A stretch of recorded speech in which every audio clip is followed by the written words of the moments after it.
Velocity and speed. All right, we've already talked some about this. You have a speedometer in your car because it doesn't tell you which direction you're going. It just tells you how fast you're going. Velocity is change in displacement over time. So delta x over delta t, right? That delta, this little delta here, right? That delta means change in x over change in time. And so that's your velocity. It's a vector. So in this case, it'd be in the x direction. The little bar over the v there means it's your average, right? Because we're averaging your velocity by doing this.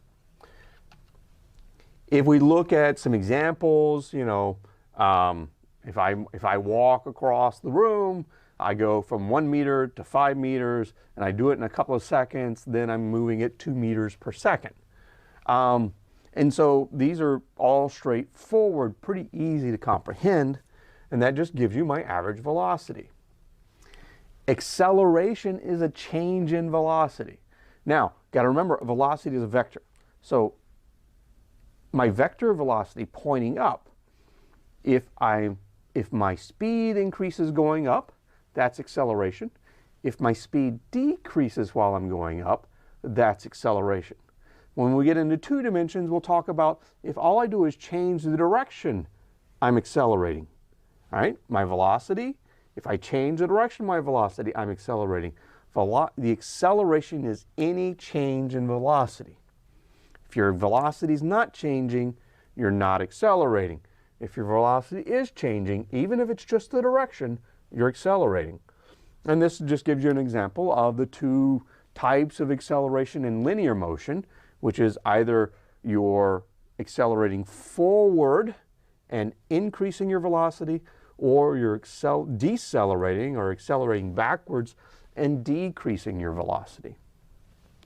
One of the cool things you can do with a balloon in your car is when you hit the brakes on a car, what happens to everything in the car? Well, this has to do with Newton's laws, which we'll get to next week.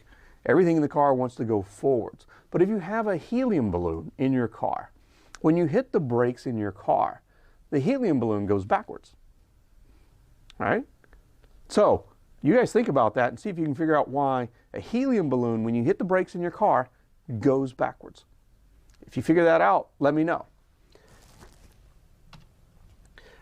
Examples of acceleration, you know, you start off at 10 meters per second, then you're going 20 meters per second, 50 seconds later, and that works out to be 0.2 meters per second squared. The units for acceleration are meters per second squared. We'll hit those again and again and again. The units, of course, velocity are meters per second. We use SI units in this class. When you slow down, you go from 20 meters per second to 15 meters per second. You do that over 30 seconds. Well, that's minus 5 meters per second per 30 seconds. So you're minus 0.167 meters per second squared. Pretty straightforward.